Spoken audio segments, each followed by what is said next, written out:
Terima kasih Anda masih bersama kami di Sapa Indonesia Malam, saya Cynthia Rompas. Saudara, tidak seperti tahun lalu, kini pemerintah memutuskan upacara peringatan HUT kemerdekaan RI ke-80 hanya digelar di Jakarta, bukan di ibu kota Nusantara.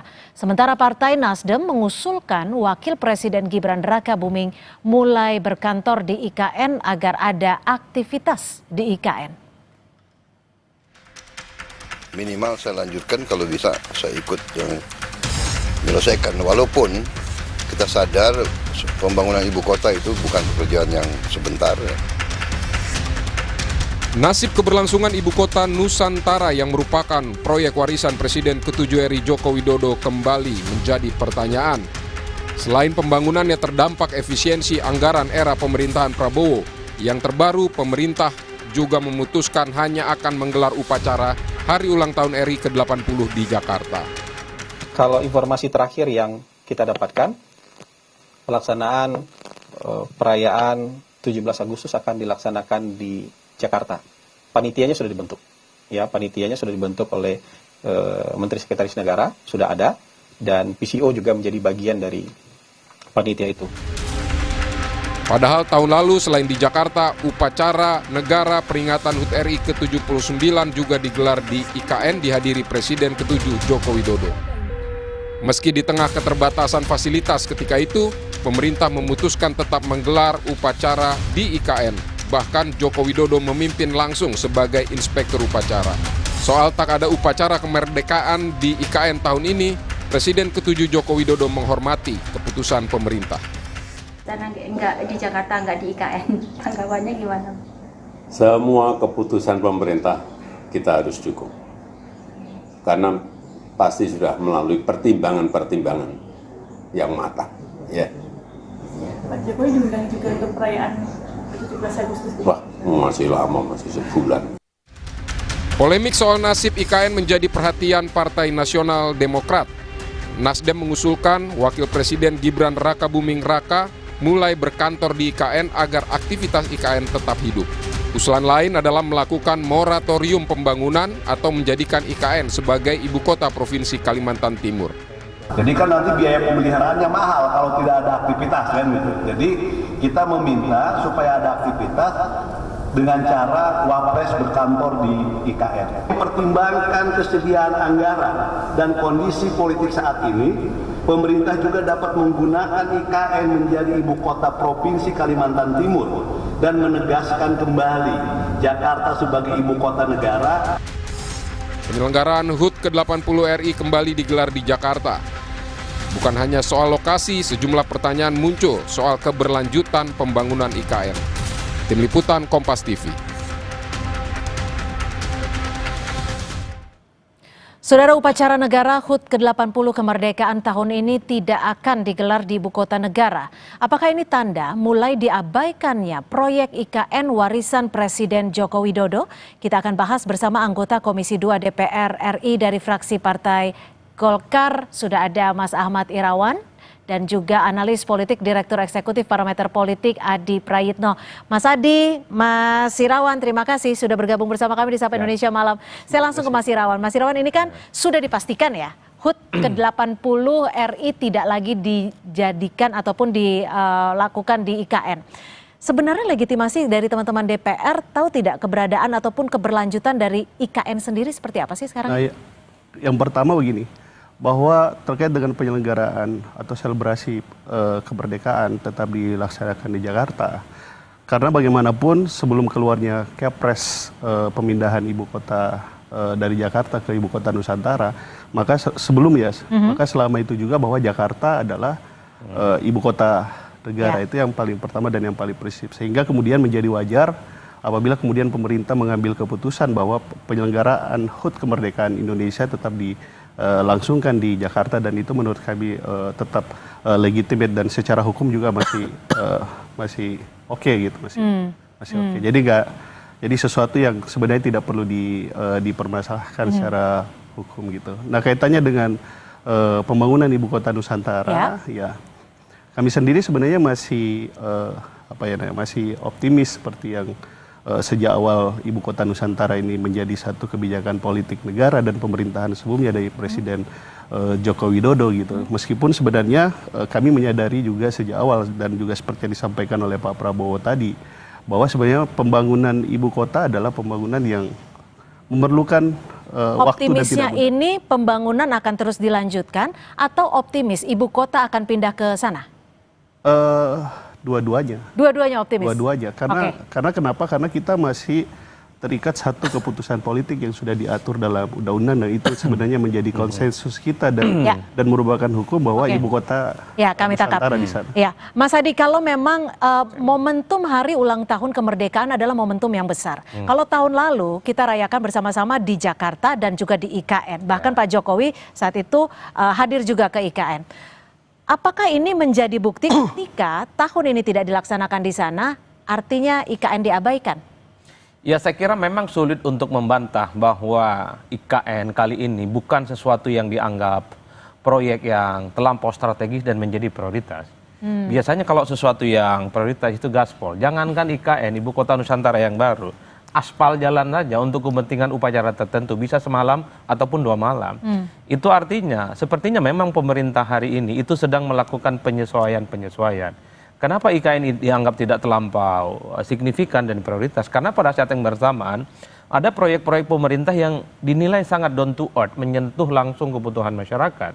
Karena kita tahu kan, ngurus IKN ini bukan hanya sebatas misalnya dananya sedikit, tapi membutuhkan dana yang sangat luar biasa. Jadi menurut Anda tidak menyentuh masyarakat? Ya kan per hari ini tidak ada sesuatu yang kelihatan berdampak secara signifikan langsung. Sementara pemerintah hari ini ingin kelihatan bahwa berpihak kepada rakyat, ada sekolah rakyat, makan bergizi gratis, kesehatan gratis, kemudian soal macam-macam. Itu yang jauh lebih dianggap penting ketimbang memprioritaskan IKN. Oleh karena itu saya selalu mengatakan IKN ini per hari ini boleh kita sebut sebagai ya laya mutu walayah ya ada, tapi terkesan tidak ada. Itu IKN hari ini. Anda berarti mau bilang juga bahwa kalau misalkan pemerintahan saat ini lebih ingin bersentuhan langsung dengan masyarakat, tapi IKN tidak, artinya Pak Prabowo? Artinya IKN itu terus jalan, tapi tidak terlampau dianggap prioritas seperti pemerintahan sebelumnya. Kalau pemerintahan sebelumnya kan kelihatan sekali ini gaspol, anggarannya jor-joran, kerjanya bisa 24 jam non-stop. Nah per hari ini hanya kelihatan bekerja, infrastruktur dibangun, tapi dinilai tidak terlampau siap untuk memperingati kemerdekaan yang ke-80. Gimana? Dan itu yang sepertinya membuat kenapa upacaranya nggak di-IKN. Berarti itulah yang bisa disimpulkan dari analis politik. Gimana Mas Irawan, benar nggak sih kayak gitu? Sekarang pembangunannya itu udah tidak sejor-joran dulu? Memang yang pasti satu bahwa setiap presiden memiliki program prioritas pemerintahannya, dan itu juga telah diuji melalui pemilu gitu. Dan kami juga kami fraksi Partai Golkar sangat mendukung seperti tadi yang disebutkan program makanan bergizi gratis, sekolah rakyat dan lain-lain sebagainya, yang memang program-program kerakyatan yang juga jadi visi besar pemerintahan ini gitu. Tetapi kemudian kalau kaitannya dengan komitmen presiden sendiri, itu kalau kami lihat dari sisi politik anggarannya, itu kita tidak perlu meragukan juga, karena selama sejak Presiden Prabowo menjabat dan dilantik, juga dengan dibentuknya otoritas Ibu Kota Nusantara, Presiden dengan politik anggarannya juga masih tetap mendukung itu. Berarti dari anggaran tidak ada masalah? Tidak ada masalah. Dari sisi Presiden Prabowo ya? Tidak ada masalah. Kalau usulan soal moratorium gimana teman-teman DPR melihatnya? Saya sambung sedikit, karena memang penganggaran itu kan satu skala prioritas, yang kedua adalah menyesuaikan dengan kemampuan anggaran kita. Nah, kaitannya dengan moratorium ini, saya ingin mengatakan bahwa moratorium tidak pernah diatur dan tidak ada diatur dalam Undang-Undang Ibu Kota Nusantara. Gitu. Nah, kalaupun kemudian kita ingin menyesuaikan dengan kemampuan fiskal kita, maka yang harus kita rubah adalah terkait dengan rencana induk IKN kita, yang dimana termasuk Undang-Undang Ibu Kota Nusantara. Kalau moratorium, saya pernah menyampaikan bahwa itu ide yang kita tolak kalau moratorium, karena itu membuat proses pembangunan itu jadi terbengkalai, dan infrastruktur yang telah dibangun itu akan terbengkalai. Dan IKN sendiri yang memang masyarakat kita juga harus kita berikan pemahaman bahwa... Tapi gini Mas Irawan, dari pemerintahan Pak Jokowi dibandingkan dengan pemerintahan Pak Prabowo, pembangunannya masif yang mana atau sama? Kalau saya lihat... Masif yang mana? Sama atau masifan yang mana? Memang begini, kelihatan pada saat Pak Jokowi itu kelihatan masif, karena itu masih dalam tahapan persiapan. Jadi mulai dari proses penyiapan infrastruktur hukumnya, terus tanahnya dan lain-lain sebagainya, sehingga masyarakat attention terhadap itu, melihat itu sebagai sesuatu yang masif gitu. Tapi dari sisi keseimbangan anggaran, terus alokasi dan lain-lain sebagainya, saya kira sama saja. Sama saja. Saya kira sama saja. Dari dukungan APBN loh ya. Dari dukungan dari anggaran, dari pendanaan artinya APBN. Ya. Bukan swastanya. Bukan swasta. Mas Hadi, kenapa kalau swasta berkurang sekarang? Wah, kita nggak tahu, itu kan otorita. Kali aja punya ini bisikan. Mas Hadi, kalau dilihat dari apa yang terjadi saat ini, gestur yang ada tidak sih simbolik yang bisa dibaca oleh Anda terkait dengan keberlangsungan IKN? Tapi usai jeda, tetap bersama kami di Sapa Indonesia Malam.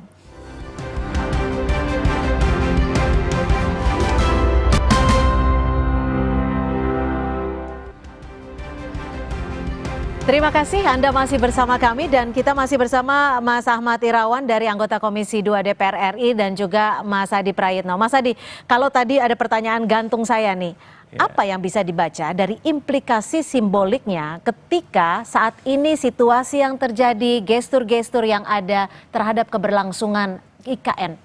Jadi kalau mau jujur sebenarnya secara gestur politik sangat kelihatan sekali bahwa pada tak mau tuh pindah ke IKN sebagai pusat. Pada tak mau. Kita cek hari ini.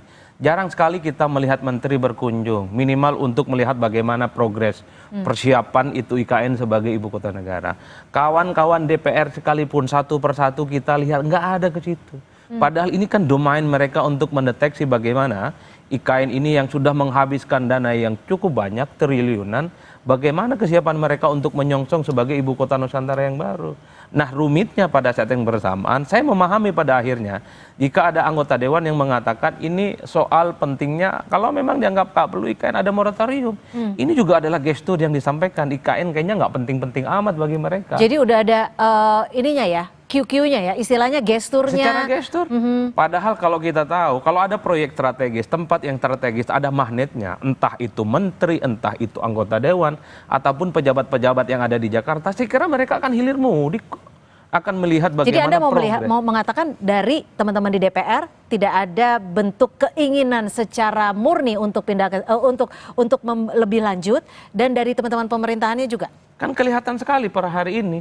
Minimal ya di pemerintahan dan periode yang baru ini saya melihat IKN ya memang betul terus dilanjutkan pembangunannya. Tapi kalau bicara tentang siapa yang siap untuk tinggal di sana, itu yang kemudian semua angkat tangan. Nah, bicara soal siapa yang siap, Mas Hadi. Itulah yang mestinya kita pikirkan. Untuk apa membangun infrastruktur macam kanan kiri, ada kantor, mungkin Wapres juga dibangun kantor kementerian. Kalau per hari ini para menteri-menteri terkait nggak mau pindah ke sana. Per hari ini sebenarnya kalau mau jujur dalam banyak hal kan sudah hampir 85%. Katanya sesuai pernyataan dari otorita IKN udah siap. Problemnya kapan mau pindah ke sana? Itu yang kemudian menurut saya nggak match. Satu sisi ada desakan supaya IKN ini tidak mubazir. Kan kita bisa bayangkan biaya perawatannya setiap tahun 300 miliar. Kalau ini dipakai buat makan bergizi gratis, soal sekolah rakyat kan luar biasa. Itulah yang kemudian membuat sangat dilematis dan sangat kompleks. Ayo dong, ini sudah dibangun sekalipun lambat dan kira-kira siapa yang mau memulai di sana tinggalnya? Kan itu pertanyaannya. Gimana Mas Irawan, dari teman-teman di DPR gimana? Ada soal usulan moratorium, ada juga usulan dari Partai Nasdem soal Wapres untuk berkantor di sana. Gimana menurut Anda?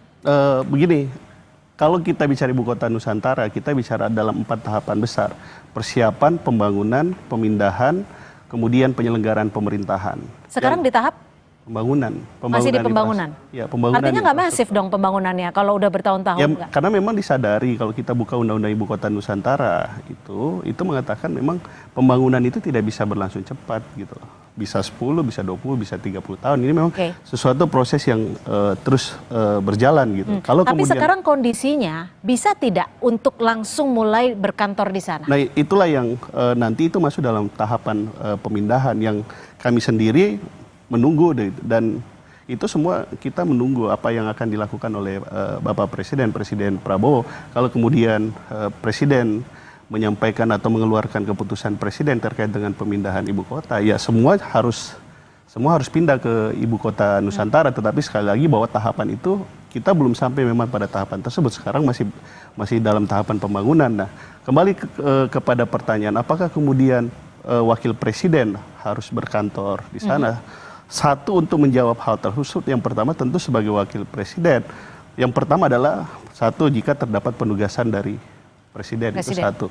Tapi yang kedua, kita harus mengatakan bahwa wakil presiden Gibran Rakabuming itu menyandang yang namanya power reserve, kekuasaan cadangan, di mana dalam dirinya itu melekat bahwa ketika misalnya tadi ditugaskan untuk mewakili presiden dan lain-lain sebagainya, tentu itu dari sisi jarak dengan presiden harus berdekatan untuk memudahkan koordinasi dan jadi tidak komunikasi. mungkin ya usulan Partai Nasdem untuk Gibran pindah ke IKN ya? Ya, moratorium sudah pasti tidak mungkin, kecuali kemudian kita melakukan revisi terhadap Undang-Undang Ibu Kota Sekarang Nusantara. pertanyaan besarnya adalah kepastiannya, apakah IKN diabaikan atau tidak? Sekarang kalau kita berpegang pada Undang-Undang Ibu Kota Nusantara, IKN tidak bisa kita abaikan. Proses yang telah disepakati dan menjadi sebuah konsensus politik dan itu berlaku secara hukum, berarti itu mengikat baik presiden maupun DPR. Yang sekarang tinggal kita nanti adalah kaitannya dengan apa yang kemudian yang akan dilakukan oleh otorita Ibu Kota Nusantara kaitannya dengan rencana induk tadi gitu. Nah, per tadi kami dalam rapat paripurna sebagaimana disampaikan oleh pimpinan DPR dalam paripurna tersebut bahwa otorita Ibu Kota Nusantara ingin melakukan konsultasi. Nah, kalau kemudian melakukan konsultasi sesuai dengan apa yang tertuang dalam Undang-Undang Otorita Ibu Kota Nusantara, kemungkinan akan terjadi terkait dengan dua hal. Yang pertama adalah rencana kaitannya tahapan pembangunannya. Yang kedua kemungkinan adalah skema pendanaannya. Karena untuk dua hal tersebut yang harus dikonsultasikan. Skema pendanaannya berapa sekarang? Kalau yang sekarang, wewenang kami kan adalah APBN. Pagu indikatif sekitar 6 triliun, terus untuk tahun depan sekitar 16 triliun. Otorita Ibu Kota Nusantara minta tambahan anggaran sekitar 16 triliun. Oke, Mas Hadi, ada surat permohonan untuk konsultasi dari Kepala Otorita IKN. Dan ada juga kalau dulu kita cita-citanya mendengarnya adalah pemerintahan bisa langsung mulai dilakukan di IKN segera mungkin. Tapi hingga saat ini kan juga belum. Dan kita masih menunggu arahan dari Presiden Prabowo. Betul. Dan bagaimana Mas Hadi bisa melihat, membaca dan juga memaknainya ketika ada pergeseran agenda dan juga penjadwalan terhadap keberadaan IKN sendiri? Ya, saya kira memang butuh penyesuaian ketika ada pergantian kekuasaan politik dari Jokowi dengan Pak Prabowo. Dulu kan yang disebut dengan keberlanjutan itu segala sesuatu yang dilakukan oleh Pak Jokowi itu otomatis dilakukan oleh Pak Prabowo. Tapi kan dalam prakteknya tidak. Misalnya infrastruktur tidak lagi dibangun secara masif. IKN dulu dibayangkan akan gaspol, ternyata juga tidak terlampau gaspol. Jadi wajar kalau kemudian otorita IKN ini mencoba untuk mencari titik temu, mencari keseimbangan minimal untuk menepis amputasi dugaan-dugaan soal masa depan IKN. Kalau ada masukan dari DPR, ada masukan dari pemerintah, ada masukan dari menteri terkait, jadi otorita IKN ini bisa menjelaskan secara komprehensif kira-kira kapan ekosistem kehidupan IKN itu akan dimulai. Per hari ini satu-satunya yang ditunggu oleh publik kira-kira ini sudah dibangun IKN, dananya sudah banyak, pemeliharaan fasilitasnya tiap tahun juga banyak. Kapan nih aktivitas yang terkait dengan pemerintahan pusat dilakukan? Kementerian terkait kah? Apakah Wapres kah? Apakah ASN kah? Yang bisa diklaim juga sudah mulai di IKN. Kan itu yang sebenarnya terjadi. Wajar kalau kemudian per hari ini publik mengatakan ketika bicara tentang IKN, yang kuat itu justru desas-desusnya. Bukan soal kapan kepastian, ekosistem ekonomi dan kehidupan sudah mulai ada di sana. Apa itu das-desusnya? Kemarin ada tambang ilegal tiba-tiba muncul, ramai itu barang. Kemudian juga muncul prostitusi dan seterusnya dan seterusnya. Itu kan mencoreng bagaimana marwah IKN yang sebenarnya kita ikhtiarkan supaya ini menjadi Ibu Kota Nusantara yang baru, yang konon ini adalah sebagai upaya untuk membangun bagaimana jembatan ekonomi itu semakin merata. Bukan hanya di Jakarta dan bukan hanya di Jawa. Inilah yang saya kira per hari ini mungkin sebentar lagi kita akan memasuki tahun 2026, mesti ada semacam guidance kira-kira supaya tidak ada tanda tanya terus yang muncul. 2027 atau 2028 fix dan firm semua pusat pemerintahan pindah ke Ya. IKN. Kalau itu yang terjadi, orang lagi nggak akan berspekulasi. Karena harapannya adalah jangan sampai anggaran yang sudah disiapkan ini menjadi sia-sia. Karena lagi-lagi ini adalah anggaran yang sudah disiapkan oleh pemerintah Indonesia seperti itu. Baik, terima kasih Mas Adi Praitno, Direktur Eksekutif Parameter Politik, sudah berbagi perspektifnya, dan juga Mas Ahmad Irawan, anggota Komisi 2 DPR RI, untuk informasinya. Terima kasih. Sama-sama.